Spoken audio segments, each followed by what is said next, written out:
Salutations. Welcome to Strategy and Analysis Centre. Today's briefing, Australia's SSNs. Which one, when? This briefing is about which nuclear-powered attack submarine Australia chooses to replace its conventionally powered Collins-class and when they will get them in service. See related briefings, AUKUS, what we know, Taiwan Conflict, D-Day minus, question mark, Defence and Security Treaties, and 2024, conflict over Taiwan. So the program that the government, Australian government, has looked at to replace the Collins-class submarines is with nuclear-powered attack submarines, SSNs, and I won't go into why this has changed from the previous program. That's a separate topic. So the most likely options to replace the Collins-class with an SSN are the United States Virginia-class, and there are two types. Basically the Block 1 through 4, I'll call that as one grouping, and the Block 5 Virginia-class boats. Now the Block 5s are to be modified from the Block 1 through 4s with the Virginia Payload Module called the VPN. It's an additional 25-ish metre long mid-body section equipped with 4 large diameter vertical launch tubes for launching additional Tomahawk missiles or indeed other payloads. And the second option is the Royal Navy's Astute-class. Now for either of these, or no matter which option Australia goes for, Australia will be looking to purchase a vessel with as minimal modifications as possible.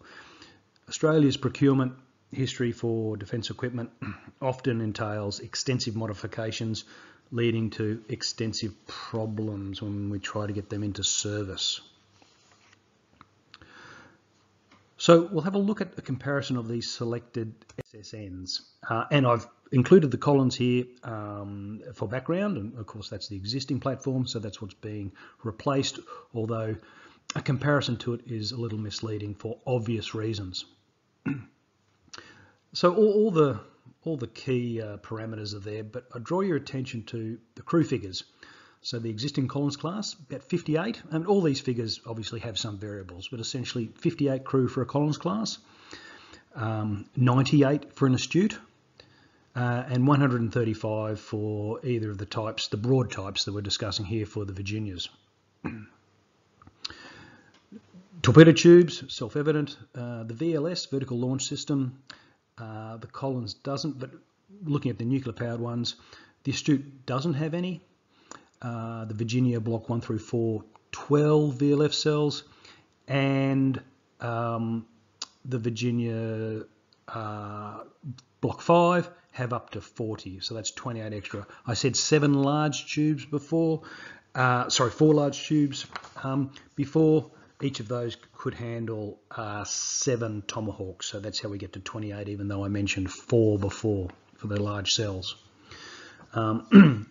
So in weapons, the weapon loadout, if you like, or equivalents, the Astute at 38, the Virginia 1 through 4 blocks, essentially the same, and the Virginia Block 5 substantially larger, close enough to double. So that's a significantly more capable vessel in terms of weapons loadout. And finally, cost. Now, costs, it's difficult to compare apples with apples here with the years that the figures are given for. So these are the best figures, the most accurate figures I was able to find, but I'm not saying that they are 100% accurate. The Astute, yeah, just marginally slightly cheaper than a Virginia Block 1 through 4 from the figures I have, and understandably the Virginia Block 5 being the most expensive given its increased size and weapons loadout. Now, we don't know what the capability requirement is. Is weapons loadout important or significant in terms of that 65 that you might get from the Virginia Block 5? That's a lot. But in terms of, we also don't know if vertical launch system is a requirement. If it was, well, that would effectively rule the Astute out. So why that would be important, well, there are various reasons why it may or may not be, but we don't know if that is a capability requirement. But in terms of operational areas, well, we basically do know where this vessel will be required to operate when we consider where we consider history, let's say. Obviously, the South China Sea will be an important area of operations, as will areas around Taiwan. More broadly, out to the second island chain, so further including areas around Guam and the like. Even further west, or further north and west, when we look at the Western Pacific, up around further north off the coast of Japan, for example, further into the Western Pacific, and finally the Indian Ocean. Yes, the Indian Ocean will likely be an area of operations for Australian nuclear-powered submarines.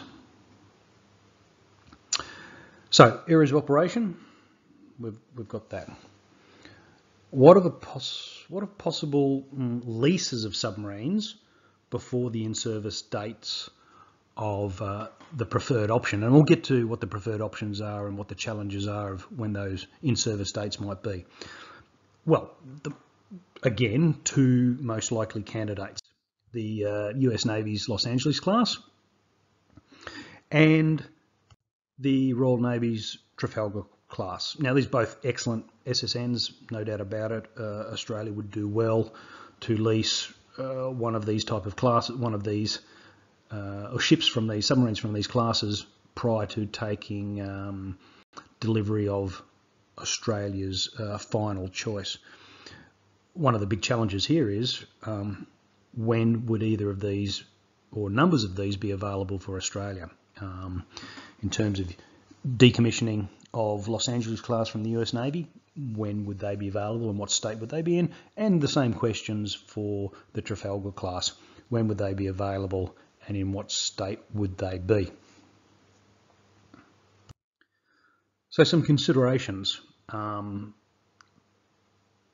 Critically, initial cost. Now, if you recall that table or go back and look at that table, the Astute class is likely the cheapest marginally over the Block 1 through 4 Virginia. Ongoing costs, well, crewing is a critical issue here for any vessel, and submarines aren't, including submarines.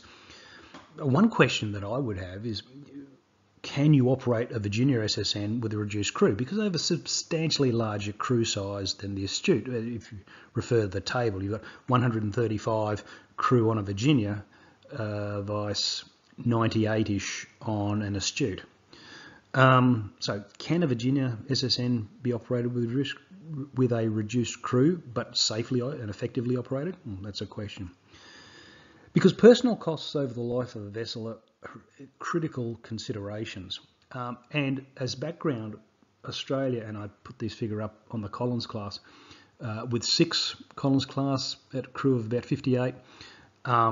So I put here about 350. These are all order of magnitude figures. Australia has had trouble crewing its 6 conventional Collins class at that crew size. So crewing and the cost of crewing, there's 2 elements here. The cost of it is substantial, but the ability to actually do it is a challenge for Australia. So that's a really important consideration that people need to keep in mind when looking at which is the best option for Australia.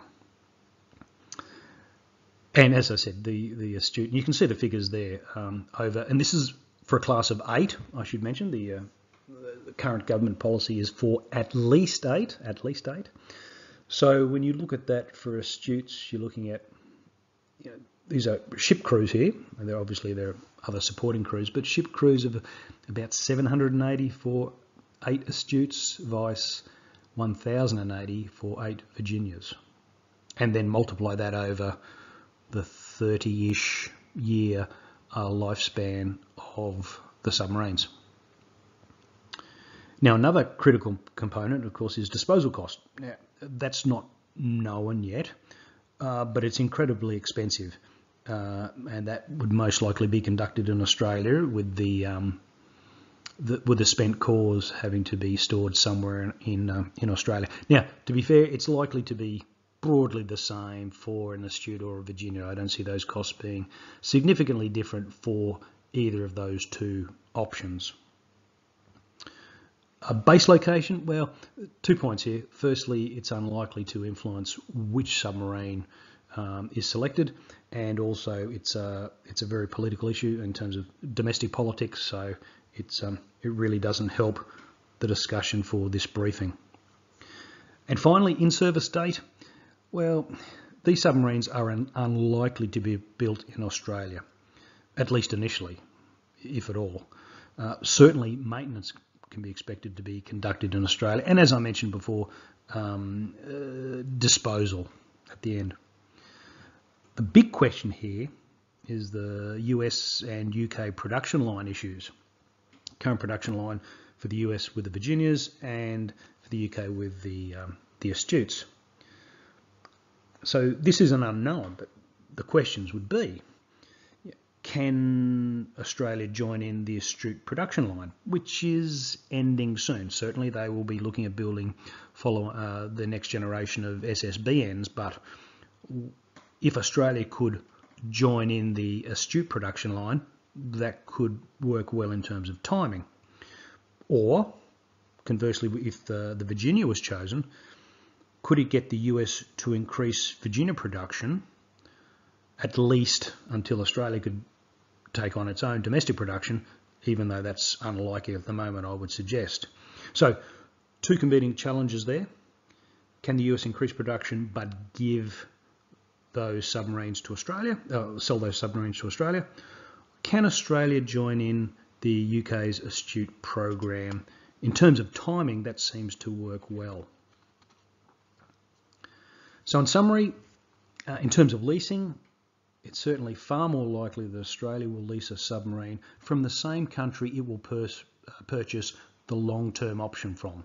So for example, if the Astute is chosen, then the Trafalgar class would be chosen as a lease interim option. And likewise for the US, if the Virginia was chosen, then a Los Angeles class would be chosen as a lease interim vessel. If we look at, from what we know of initial costs, initial purchase costs, ongoing costs, and primarily crewing here, disposal costs look like they'll be very much the same, and then production line issues, these suggest that the Astute class is more likely to be the chosen submarine with what we know at the moment. That concludes today's briefing. Thank you for watching. Happy to take suggestions for future briefings from subscribers, so please subscribe.